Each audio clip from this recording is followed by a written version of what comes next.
Hola queridos amigos, muy buenos días, ¿cómo andan? Realmente es muy bueno encontrarnos por este medio a nuestro canal llamado Enseñanza Bíblica. Estamos compartiéndoles como cada semana el libro complementario titulado El Fuego Refinador, escrito por Gavin Anthony. Dios obra para nuestro bien en todas las cosas. Si es una de las primeras veces que estás en nuestro canal, te animamos y te invitamos a que te suscribas, que puedas entregarnos un me gusta, algún comentario, por ahí darnos alguna respuesta de qué te está pareciendo el audiolibro, para qué te está sirviendo en tu vida. Y obviamente que es un contenido que se complementa y fortalece el estudio de la escuela sabática. El libro complementario es un libro que amplifica el contenido de nuestra escuela sabática. Es un estudio semanal, diario, que tenemos cada 3 meses en nuestra iglesia adventista. Y en esta ocasión le estamos entregando el capítulo número 11, titulado Aguardar en el crisol. En esta ocasión vamos a estar estudiando acerca del don que es la paciencia. Desde el capítulo número 7, el autor, Anthony, empezó a entregarnos las 6 gracias que Dios da al cristiano cuando pasa en medio de la crisis. Recordamos en los capítulos anteriores ya vistos y hablados. En el capítulo número 7 vimos acerca de la esperanza. En el capítulo número 8 vimos acerca de la fe. En el capítulo número 9 estuvimos hablando acerca de la gracia de la alabanza. En el capítulo número 10 de la semana pasada, un estudio muy bueno, se lo recomendamos, acerca de la templanza. Y hoy vamos a estar hablando de la paciencia. Hay un texto que enfoca al autor en el libro complementario, que es el texto de Gálatas 5:22. Mas el fruto del Espíritu es paciencia. La revista Time publicó un interesante experimento realizado con niños de 4 años y dulces de malvavisco. Todo el grupo de niños de 4 años se reunió en un salón vacío y los científicos les informaron que podían comer un dulce de malvavisco. Sin embargo, si esperaban hasta que los científicos volvieran después de atender un asunto, les darían 2. Después, los científicos salieron del salón. Los niños se dividieron en 2 grupos. Un grupo se lanzó sobre el malvavisco y lo devoró en el mismo instante en que los científicos salieron del salón. El otro grupo hizo todo lo imaginable para esperar. Se cubrieron los ojos, cantaron para entretenerse, jugaron diversos juegos solitarios. Cualquier cosa para evitar la seducción del dulce que estaba frente a ellos. Cuando los científicos regresaron, los niños que habían esperado recibieron la recompensa que se les había prometido. Luego, los científicos esperaron a que los niños crecieran. Para cuando entraron en la escuela secundaria, una encuesta hecha a sus padres y sus maestros encontró que los niños que habían esperado para obtener el segundo dulce de malvavisco eran, por lo general, adolescentes más adaptados, más populares, más confiables y más confiados. Por otra parte, los niños que habían cedido a la tentación y no habían tenido la capacidad de esperar eran solitarios, frustrados y tercos. Cedían fácilmente al estrés y no aceptaban los desafíos. Y cuando tomaron las pruebas de aptitud académica, los niños que habían esperado aquel segundo dulce de malvavisco alcanzaron un promedio de 210 puntos más alto. La revista Time informó que cuando pensamos en una persona brillante, pensamos en una persona que estaba hecha para la grandeza desde el nacimiento. Esa grandeza está construida, de alguna manera, en el coeficiente intelectual. Pero según el informe, parece que la capacidad para diferir la gratificación es la capacidad maestra, un triunfo del cerebro que razona por encima del impulso. A este se lo considera un aspecto muy importante de lo que se ha dado en llamar la inteligencia emocional. Luego, Time presenta el informe de un libro escrito por Daniel Goleman de la Facultad de Psicología de Harvard y escritor científico de New York Times. De Goleman, titulado Emotional Intelligence, inteligencia emocional, sugiere que cuando queremos predecir el éxito en las personas, la capacidad cerebral, tal como la mide el coeficiente intelectual y las pruebas normales del desarrollo personal, en realidad puede contar menos que las cualidades mentales llamadas carácter, antes que la palabra comenzara a sonar anticuada. Esta es una excelente conclusión. La paciencia, esa capacidad para esperar algo sin apresurarnos a hacer lo que nos gustaría en el momento, se considera una capacidad maestra y se cree que es más importante que el coeficiente intelectual para lograr el éxito. La prioridad de la paciencia fue, por supuesto, destacada muchos años antes de que lo hiciera el libro de Goleman. Mas el fruto del Espíritu es paciencia. Gálatas 5:22. Es evidente que la paciencia tiene un lugar muy elevado en la agenda de Dios para nosotros si queremos ser cada vez más semejante a Él. Lo que hace la paciencia. Pero, ¿qué es la paciencia? ¿Y por qué es necesaria? La paciencia es simplemente la capacidad para esperar tranquilamente entre el momento en que algo debía hacerse y el momento en que Dios decide que debe hacerse. Por lo tanto, la paciencia piadosa es fe en el programa de Dios. Vivir de acuerdo con el programa de Dios es importante. Sin embargo, con frecuencia hay una brecha de tiempo entre el momento en que yo estoy listo y el momento en que Dios lo está, lo cual puede frustrarnos.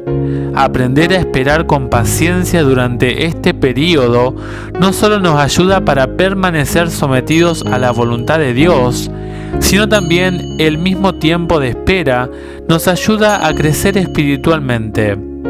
Considere los siguientes propósitos espirituales de la espera. Propósito número 1. La espera nos ayuda a desenfocar nuestra mente de las cosas para enfocarla en Dios mismo. Podemos estar tan obsesionados con las cosas, incluso con las cosas buenas de Dios, que el Señor necesita reenfocar de nuevo nuestros pensamientos hacia Él. Es el dador de las cosas quien es importante, no las cosas en sí mismas. Cuando David nos anima a no desalentarnos por los éxitos de los impíos, dice: guarda silencio ante Jehová y espera en Él. Salmo 37:7. No estoy muy seguro de saber qué era exactamente lo que David estaba pensando cuando escribió esto, pero al parecer deseaba que miráramos a Dios, no a lo que Él ha hecho. No es sencillamente que Dios vengue nuestros agravios o que nos vindique, sino que la presencia de Dios es lo que realmente cuenta, porque en ese caso, ¿qué nos pueden hacer los demás? Sin embargo, se requiere tiempo para comprender esta verdad. Por eso, puede ser que Dios permita que pasemos por un crisol para aprender cómo esperar pacientemente mientras enfocamos nuestros pensamientos en Él. Propósito número 2. La espera nos permite tener una visión más clara de nosotros mismos. A veces, solo con el paso del tiempo comprendemos los motivos que nos impulsan. La espera se convierte entonces en una oportunidad para examinarnos a nosotros mismos. A veces, estamos absolutamente seguros de lo que queremos y estamos desesperados por obtenerlo. Pero, solo con el paso del tiempo, comenzamos a comprender que aquello que una vez consideramos lo más deseable en el mundo no lo era en realidad. ¿Cuántos dolores nos habríamos evitado si hubiéramos tomado tiempo para analizarnos a nosotros mismos antes de actuar? Propósito número 3. La espera fortalece la vida espiritual. En las culturas occidentales especialmente, nos hemos obsesionado con lo instantáneo. Tenemos comidas y fotos instantáneas. Recuerdo haber visto un anuncio en la oficina de un agente de bienes raíces en el que se me prometía que podría comprar una casa en menos de 30 minutos. Obtener lo que deseamos inmediatamente puede ser un verdadero problema. Nos enojamos fácilmente cuando alguien se detiene un momento en la luz verde o cuando una persona anciana busca temblorosa y lentamente dinero en su bolsa para pagar su mercancía en el supermercado. Existe el clásico ejemplo de la estudiante que quería saber si podía terminar su carrera en la universidad más pronto si tomaba clases más breves. El maestro le dijo que era posible, pero que todo dependía de lo que ella quería llegar a ser. Lo mismo ocurre cuando Dios nos hace crecer espiritualmente. Podríamos ir de la floración al fruto en pocos meses y obtener la fortaleza de una calabaza. O podríamos esperar pacientemente a que pasaran los años y así obtener la fortaleza de un roble. ¿Qué te gustaría hacer? Propósito número 4. La espera desarrolla otras fortalezas espirituales como la fe y la confianza. La espera es una llave que abre la puerta para comprender muchas cosas espirituales. Santiago escribe acerca de esto en una forma que a veces resulta difícil de entender. Hermanos míos, tened por sumo gozo cuando os halléis en diversas pruebas, sabiendo que la prueba de vuestra fe produce paciencia. Mas tenga la paciencia su obra completa, para que seáis perfectos y cabales, sin que os falte ninguna cosa alguna. Santiago 1, 2 al 4. La espera desarrolla en nosotros las otras gracias de Dios en forma más completa. Propósito número 5. La espera le permite a Dios poner otras piezas en su rompecabezas que necesita terminar primero. Pero cuando vino el cumplimiento del tiempo, Dios envió a su Hijo. Gálatas 4:4. Dios no envió a Jesús inmediatamente después de que Adán y Eva pecaron. Hubo un tiempo de espera antes de que viniera. Había otras cosas que Dios tenía que hacer primero. Puede ser que antes de que Dios arregle el asunto que nos tiene en vilo, haya otras cosas que debe terminar antes de llegar a la parte que más nos interesa. Propósito número 6. La espera puede servir para probarnos. Si no obtenemos una respuesta inmediata de Dios, puede ser que permita la espera para probarnos, para ver si confiamos plenamente en lo que ha dicho. Esta fue la experiencia de Abraham. Dios permitió un lapso de 25 años de tardanza entre la promesa original de que sería el padre de una gran nación y el nacimiento de Isaac. Por desgracia, Abraham no pudo esperar. Unos 15 años antes del nacimiento de Isaac, tuvo relaciones con Agar, la sierva de su esposa. Es importante que comprendamos que estas experiencias que prueban la fe son para beneficio nuestro.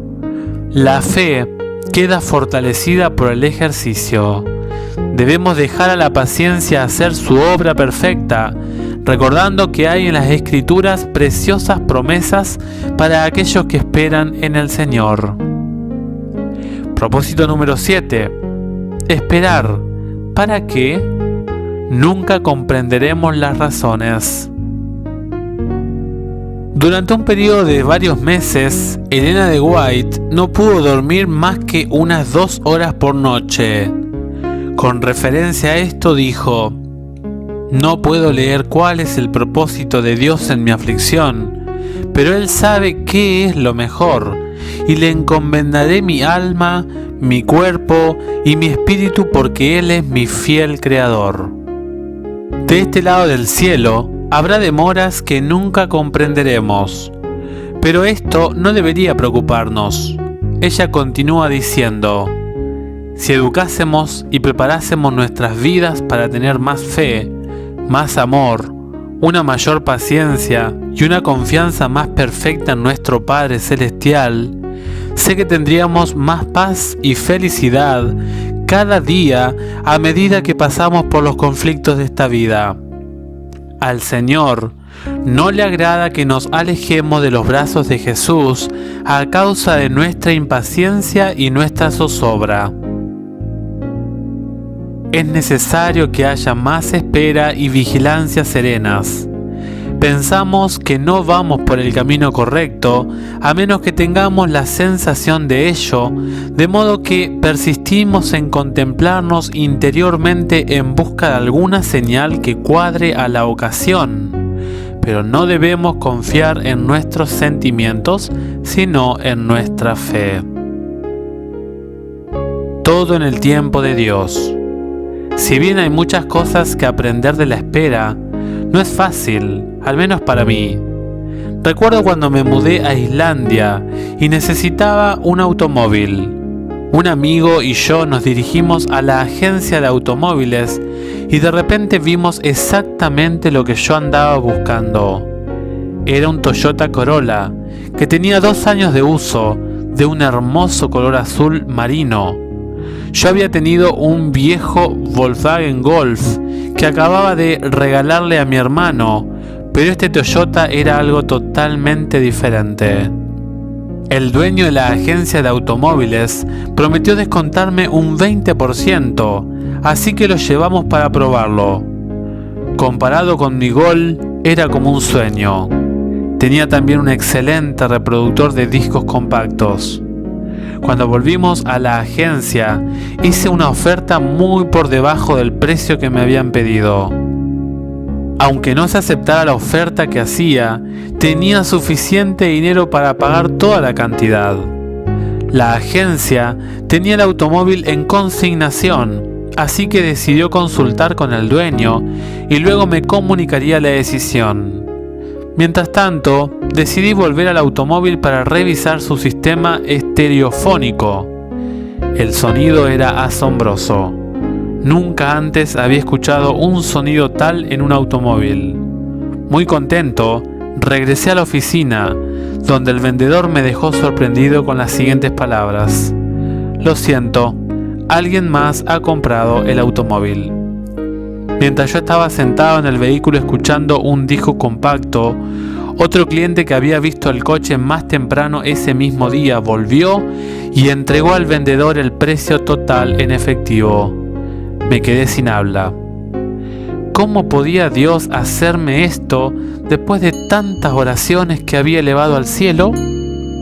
Él sabía que yo necesitaba aquel vehículo y que este era el único que tenía un descuento tan grande. Sentí que me habían robado la respuesta a mi oración y me sentí molesto. Durante un par de días me sentí confuso y deprimido. Había orado mucho por un automóvil, había visto exactamente el que yo necesitaba y sin embargo me lo habían arrebatado ante mis narices. Dios era injusto. 3 días más tarde, mi amigo y yo vimos los coches en la agencia principal de Toyota. Yo había visitado el lugar antes porque por lo general la agencia principal vende más caro que las agencias independientes. Mientras dábamos vuelta alrededor de la agencia lo vi. Era un automóvil Corolla azul marino, idéntico al anterior. Al ver a través de las ventanas, vi que también tenía un reproductor de discos compactos. Era el mismo automóvil, el mismo modelo, excepto que tenía menos kilómetros corridos y para mi sorpresa, costaba $100 menos. Aprendí algo importante aquel día. Toda buena dádiva y todo don perfecto viene de Dios, pero vienen dentro de su programa, no cuando mi corazón desea tenerlo. Fe en el cronograma de Dios. La historia de la paciencia de David para llegar a ser rey es un ejemplo fascinante de un joven que decidió que no se apoderaría de las promesas de Dios antes del tiempo que él había señalado. Después de que Saúl empezara a alejarse de Dios, el Señor envió a Samuel a ungir a un nuevo rey. Dios lo dirigió a la casa de Isaí, donde el adolescente David fue señalado como el elegido. ¿Pueden imaginarse cómo se sentía David? Un adolescente ungido para ocupar la posición más poderosa bajo la dirección de Dios, llamado a ser rey del pueblo de Dios. Si aquello me hubiera ocurrido a mí, no habría dormido mucho aquella noche. Mi mente se habría atascado con toda suerte de ideas. Hubieran surgido estrategias, planes, sueños. ¿Qué futuro me esperaba? ¿Qué riqueza? ¿Qué privilegio? ¿Qué responsabilidad de dirigir y dirigir con sabiduría divina? Noche tras noche habría soñado lo que iba a hacer. Quizás habría esperado recibir un poco más de respeto de parte de mis hermanos. ¿Y cuándo ocurriría todo aquello? Pero David volvió al campo a pastorear las ovejas. Tiempo más tarde, mientras David todavía estaba pastoreando las ovejas, un mensajero llegó a su casa y le pidió que fuera al palacio para tocar su arpa frente al rey. Saúl se sentía muy mal y uno de sus consejeros le contó que David podía tocar una música muy tranquilizadora. Podemos imaginar a David pensando: ¿es este el principio del camino que conduce al trono? Muy poco tiempo después, el rey Saúl lo hizo su escudero de armas. Las cosas comenzaron a moverse lentamente. David mató dramáticamente a Goliat, se distinguió en la batalla y se le dio un elevado puesto de mando en el ejército. David actuó muy bien y todo el pueblo comenzó a proclamar sus triunfos. Su amistad con Jonathan creció, pero durante ese tiempo Saúl se puso celoso por los triunfos de David y empezaron sus intentos de matarlo. Pero tanto Jonathan como Saúl sabían lo que iba a ocurrir. «No temas», le dijo Jonathan, «pues no te hallará la mano de Saúl mi padre, y tú reinarás sobre Israel, y yo seré segundo después de ti, y aún Saúl mi padre así lo sabe». 1 Samuel 23, 17. Aquí está el punto interesante. David sabía que él iba a ser rey. Jonathan sabía que David sería rey. Incluso Saúl admitió más tarde ante David que él iba a ser rey. Pero David nunca hizo nada para promoverse para llegar a ser rey. De hecho, parecía correr en la dirección opuesta. Un día en que Saúl andaba persiguiéndolo, por casualidad entró en una cueva donde David y sus soldados estaban escondidos. Qué hermosa oportunidad se le presentó a David para matar al hombre que lo estaba persiguiendo. Ahora podrían cumplirse las promesas de Dios. Sin embargo, en vez de matar a su enemigo, David le cortó un pedacito el borde del manto. Pero, después de esto, se turbó el corazón de David porque había cortado la orilla del manto de Saúl. Y dijo a sus hombres: «Jehová me guarde de hacer tal cosa contra mi señor, el ungido de Jehová, que yo extienda mi mano contra él, porque es el ungido de Jehová». Así reprimió David a sus hombres con palabras y no les permitió que se levantasen contra Saúl. Y Saúl, saliendo de la cueva, siguió su camino. 1 Samuel 24, 5 al 7. Imagina la escena. Saúl estaba tratando de matar a David, y David tuvo una gran oportunidad de matar a su enemigo, pero se sentía muy mal por haberle cortado la orilla de su manto. Y ocurrió otra vez. Saúl andaba en otra expedición procurando matar a David. David y Abisai se acercaron donde Saúl dormía. Abisai le hizo una oferta a David. Hoy ha entregado Dios a tu enemigo en tu mano. Ahora pues déjame que le hiera con la lanza y lo enclavaré en la tierra de un golpe y no le daré segundo golpe. Y David respondió a Abisai: no le mates, porque ¿quién extenderá su mano contra el ungido de Jehová y será inocente? Dijo además David: vive Jehová, que si Jehová no lo hiriere, o su día llegue para que muera, o descendiendo en batalla perezca, guárdeme Jehová de extender mi mano contra el ungido de Jehová. Pero toma ahora la lanza que está en su cabecera, y la vasija de agua, y vámonos. 1 Samuel 26, 7 al 11. Yo me pregunto, ¿cuántos de nosotros nos habríamos sentido justificados de apoderarnos de la corona de Saúl?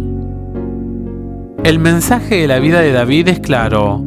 Las promesas de Dios se disfrutan mejor cuando las recibimos de sus propias manos, en su propio modo y en su propio tiempo.